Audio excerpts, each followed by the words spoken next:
What's happening, gang? I've been getting a lot of requests for videos lately, and so we figured we'd do one. I know you guys are waiting for more tutorials and whatnot, and we have some stuff in the works for that too, but we figured an in-hand review of one of our newer models might be something that you would appreciate. And today we're going to be showing off the leather-handled Bushcrafter.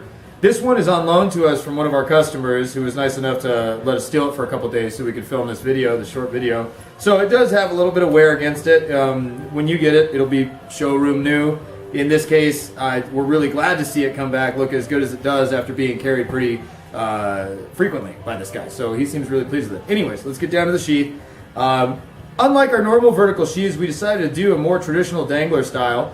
We use the pull-the-dot snaps, the three-way locking snaps that we use on all our sheaths now, and just for added security. This guy is riveted onto the D-ring. This is Belgian leather, all hand stitched, nice, tough, good cam inside the sheath. See if you guys can get the full. If you listen, it locks into place, and so it pops in, so it's very secure as you're tromping through the woods. But while we have it out, let's talk about the knife a little bit. And so here she is. Same blade profile as our regular Bushcrafter. This one we did add a little bit of a swedge up here, just a little detail, break up the spine. It doesn't weaken it in any way. It's still totally secure for batoning.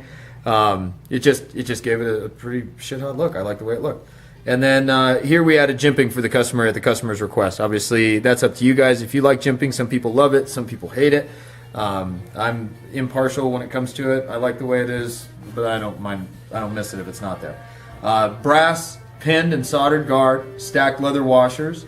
Back here in the pommel section, you can see that we've got the brass pommel, and this is the attachment method, but it's not just peen, so this will never actually get loose because this is a piece of all thread that's welded to the tang of the knife, inset into the tang of the knife, and then full penetration welded on both sides, cleaned up smooth. That all thread comes through, and then we peen and polish that over. So it'll never unscrew, it'll never loosen, it'll never break free on you. So, I mean, you'll get many generations of use out of this, a hard use out of it.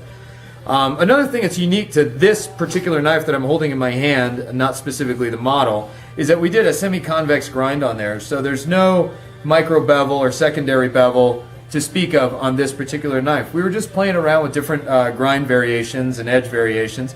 We're really happy with the way it came out. I'd also like your input. What would you like to see out of a bushcraft knife? So on this we did the semi-convex edge to give it some edge stability and strength, unlike the true, what people consider to be the true Scandi grinds or Scandinavian grinds, where you might have a thinner edge that won't hold up to a lot of the torquing used in making notches in wood. You know, you hammer it in and you can break pieces out. Some people may argue that you shouldn't use a knife for that at all. Well, we like to build our knives to be used if that were the only cutting implement that you have in your kit. While you're in the woods, you should be able to use it for anything. Batoning, making notches, doing ridiculous stuff with. Anyways, with that in mind, what is your opinion on keeping our standard edge, which is a primary gone secondary bevel? For me, I find that easier to sharpen. I think I can get a little bit cleaner grind out of it that way because I'm able to lay the plunge in, get the knife where I want it to be, and then add in the secondary bevel. There's a Scandinavian grind, which is like a shallow saber, you know, similar to this, maybe a little bit more shallow, and then to nothing. You know, it just goes right into the edge. Some people may contest that that's got a somewhat weaker edge as far as any lateral stress this way. And then there's the convex or semi-convex grind, which gives you a little bit of edge stability. It still gives you that fine cutting edge. So those are the three options. We'd love to hear your opinion on this because we're making them for you. If I want to make myself a knife, I'll make it the way I want and probably end up selling it because that's what I do. But we'd love to hear your opinion on this.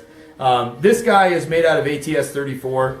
A lot of people feel that the bushcraft knives need to be out of a carbon steel, but the truth of the matter is, if you dig the carbon steel because of its traditional factor, or you like the appearance of the patina that comes over it, I mean, the high-performance stainless steels, they're strong. They hold their edge longer. Corrosion resistance is a real problem in certain parts of the world where humidity is high, where salinity in the air if you're coastal. So a stainless knife is not necessarily a bad thing, and these are not the stainless knives of the 70s and 80s that would, you know, fall apart. Anyways, that's my 2 cents on steel. You guys feel free to flame me all you want or agree with me. I don't care. Thank you so much for watching the video. think about the edge bevel and what you would prefer as a customer, and let us know.